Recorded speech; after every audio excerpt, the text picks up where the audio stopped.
2019, what I got for Christmas haul, it was a collective illness given to me by everyone at the Christmas party. I mean, of course we're gonna end 2019 sick. That sounds about right. I'm just kidding, of course. 2019 was not that bad of a year, despite what everyone on the internet is saying. I think every year people complain about the year, and well, I feel like once 2018 ended, the bar was so low for 2019 that we had nowhere to go but up. And that we did. 2019, I ended up going to school all year, which was weird. I had zero expectation of doing that, but I'm grateful that I did. I went to Australia in February for like a week and didn't really tell anyone. I just went because I wanted to, and I feel really lucky that I'm able to go just because I wanted to, so that was really cool. In March, I had a show with Darby and Britton and Jamila at the Hotel Cafe in LA. That was a really, really cool night. I just love being able to go back to LA and see all my friends from down there and make music. And then to see some of you guys come out and support it. It's very cool. April, I went to a cool music festival, got to see a bunch of my favorite performers like Ravina, Dave B, Masego, Ari Lennox. I feel like it's too low. I don't know if that fixed anything. In February or March, I started doing firework videos, and I've been doing that several times a week since then. It's been a lot of work, but also a really cool platform to share my music. And of course, I've been uploading YouTube videos all year. That's also been, of course, a lot of work and a lot of reward from that too. I got flown out to New York to perform at a summer camp, and then I got to perform a couple other shows in the city with Claire Dijon. Honestly, being in New York was just one of the biggest highlights of the year. I have nothing but good memories and just gratitude. The fact that I got to do that, and the fact that it's a vlog that I get to go back and watch and enjoy and re-experience those things. It just makes me so happy, as going to New York was something that I really wanted to do for a very long time, and the fact that it just fell into my lap kind of, I just feel very, very grateful about that.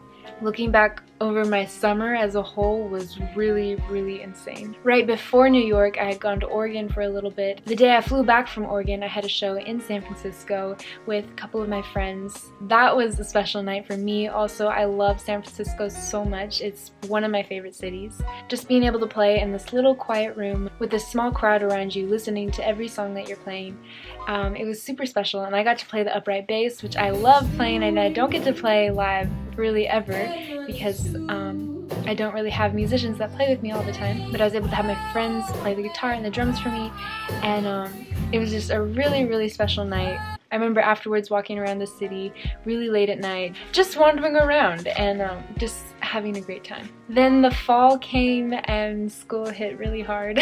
Balancing this last semester along with YouTube and everything else that I was doing, it was very hard, and I'm just glad I survived it. It's really, really nice being on winter break right now. Very nice. I never stopped performing. In October, I went back down to LA, played a show with my friends, The New Crowns. That whole weekend was super amazing. From seeing old friends in LA, to the actual show itself, to waking up at 3 a.m. to get to school at 11 that same morning right after my show. Everything was super special, and it'll just forever be a good memory for me.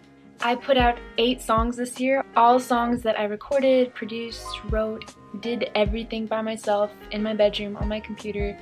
With the exception of one song, I did get some help from my friend, but it was still all really, really pure and nothing that was altered by anyone else. Particularly putting out Just Like That, and that same night that it came out, just the warm feeling of satisfaction in being able to create music and put it out and have people listen to it, even though none of my songs are huge by any means.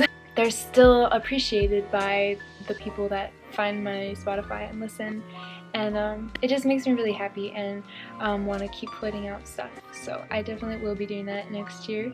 I got to collaborate with more awesome people. I was on a song called A Garden Home by Monaco Davis. I helped write Through the Fire by the TBC, and I was backup vocals for one of Summer Salt's songs called Coming Up. I've been able to keep in touch with a lot of my friends from The Voice, still filming collabs with Britton, playing shows with Dallas, still spontaneously going live with people like Christiana. All stuff like this contributes to make the year really special. I did some backup vocals for my friends The New Crowns on their NPR Tiny Desk submission. Their submission actually got reposted by NPR themselves. They took the New Crowns song that we sang on and made a huge compilation of everyone else's submissions just to kind of give a shout out to all the creators that put in submissions that year. That was a really cool moment. I still remember the group chat of all of us freaking out when we first saw the video that they put our song and reshared it. That was a really cool moment. And finally, of course, I have to thank you guys for making my year even more special. I just hit 16,000 subscribers on YouTube. I do owe you guys a big thank you, so thank you. You guys' comments and messages always are inspiring me to be better and to just make better stuff for you guys, even when sometimes it feels a bit hopeless. You guys encourage me to just keep going, and that's what I will do. So thank you for another awesome year. I have no idea what 2020 holds, but no one does. Wow, so deep. But I'm sure no matter what, we'll figure it out together. Until then, have a wonderful day, a marvelous tomorrow. I will see you guys next year. Until then, guys, see ya.